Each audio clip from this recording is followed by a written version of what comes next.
Start. This bill has been brought forward for the purpose of amending the 1948 Act, which originally applied to Part A state high courts, but after the reorganization has been so adapted as to make it applicable to all the high courts in the present states. Stop.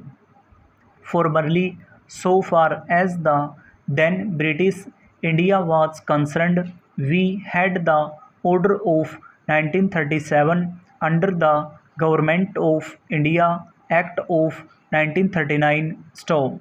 That act or the order was in force as appropriately amended or adopted from time to time. Stop. Then you are aware that the Constitution was passed, and according to the Constitution certain rules were laid down both in the body of the Constitution itself as also in one of its schedules.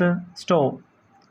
So, certain conditions of service were specified as, for example, the question of the remuneration of the High Court judges and the Chief Justices in the various High Courts.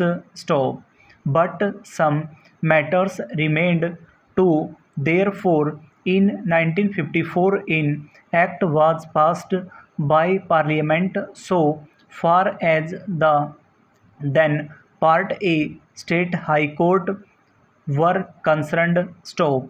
Before that, sir, you are aware that after the integration of states we had under the Constitution what was known as Part B states, and there were high courts therein. So far as these high courts were concerned, an order was passed in 1953 governing the conditions of service of the Part B State High Court judges.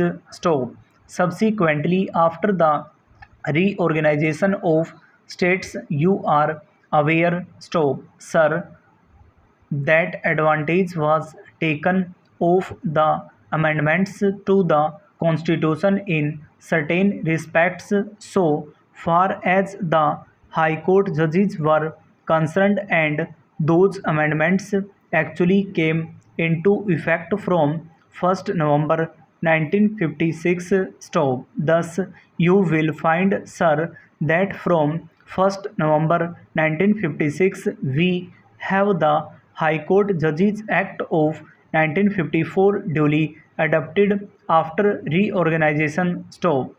That is the main act, or as it is sometimes called the parent act, which is now sought to be amended in respect of certain matters.